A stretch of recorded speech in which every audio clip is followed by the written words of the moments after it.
வணக்கம். இன்னைக்கு பார்க்க போகிற பதிவில் பிஎஃப் மெம்பர் போர்ட்டலில் பேங்க் அக்கௌண்ட்டை எப்படி இணைக்கிறதுன்னு பார்க்கலாம். இப்போ பிஎஃப்பில் பணம் எடுக்கிறதுக்கு முயற்சி செய்கிறவங்க நிறைய பேர் சந்திக்கிற மிகப்பெரிய பிரச்சனை என்னென்னு பார்த்தீங்கன்னா, கிளைமை கொடுக்குறப்ப invalid bank account number kindly update your bank account details through self mode or employer data பேஸ்னு மெசேஜ் ஷோ ஆகுது. இந்த பிரச்சனையை எப்படி சுலபமாக சரி செய்யலான்றதுக்கான வீடியோ லிங்க்கை டிஸ்கிரிப்ஷனில் கொடுக்குறேன், தேவைப்படுறவங்க யூஸ் பண்ணிக்கோங்க. EPF India.gov.in வெப்சைட்டை ஓப்பன் செய்கிறேன். சர்வீசஸ் ஆப்ஷனில் ஃபார் எம்ப்ளாயீஸ் ஆப்ஷனை கிளிக் பண்ணுறேன்.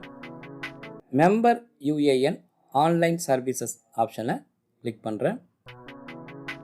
என்னோட UAN நம்பரை டைப் பண்ணுறேன். பாஸ்வேர்டு கேப்சா டைப் செஞ்சுட்டு சைன்இன் கொடுக்குறேன்.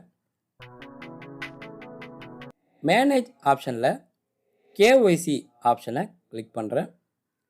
Click on KYC document to add ஆப்ஷனில் பேங்க் ஆப்ஷனை கிளிக் பண்ணுறேன்.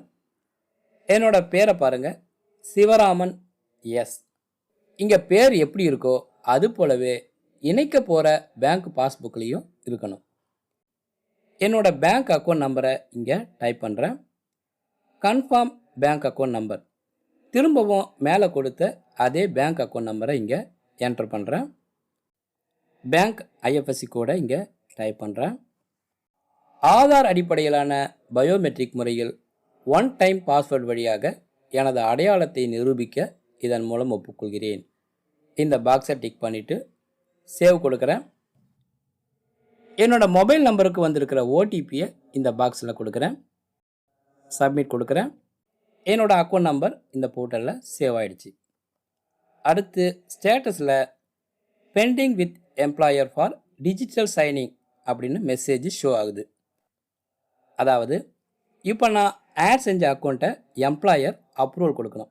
அதாவது நாம் வேலை செஞ்சுட்டு இருந்த இடத்துல இருந்தோ அல்லது வேலை செய்கிற இடத்துல இருந்தோ டிஜிட்டல் சிக்னேச்சர் மூலமாக அப்ரூவல் கொடுக்கணும்.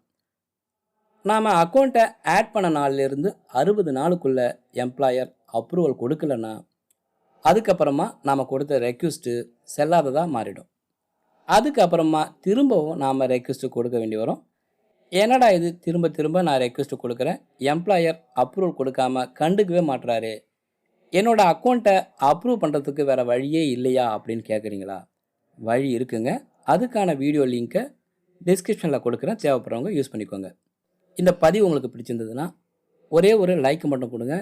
இதுபோல் பிஎஃப் அக்கௌண்ட்டில் பேங்க் அக்கௌண்ட்டை இணைக்கிறது எப்படின்னு தெரியாதவங்களுக்கு இந்த பதிவை ஷேர் பண்ணிவிடுங்க. வீடியோ எப்படி இருக்குன்னு கமெண்ட்டில் சொல்லுங்கள். மீண்டும் பயனுள்ள அடுத்த பதிவில் சந்திப்போம். நன்றி, வணக்கம்.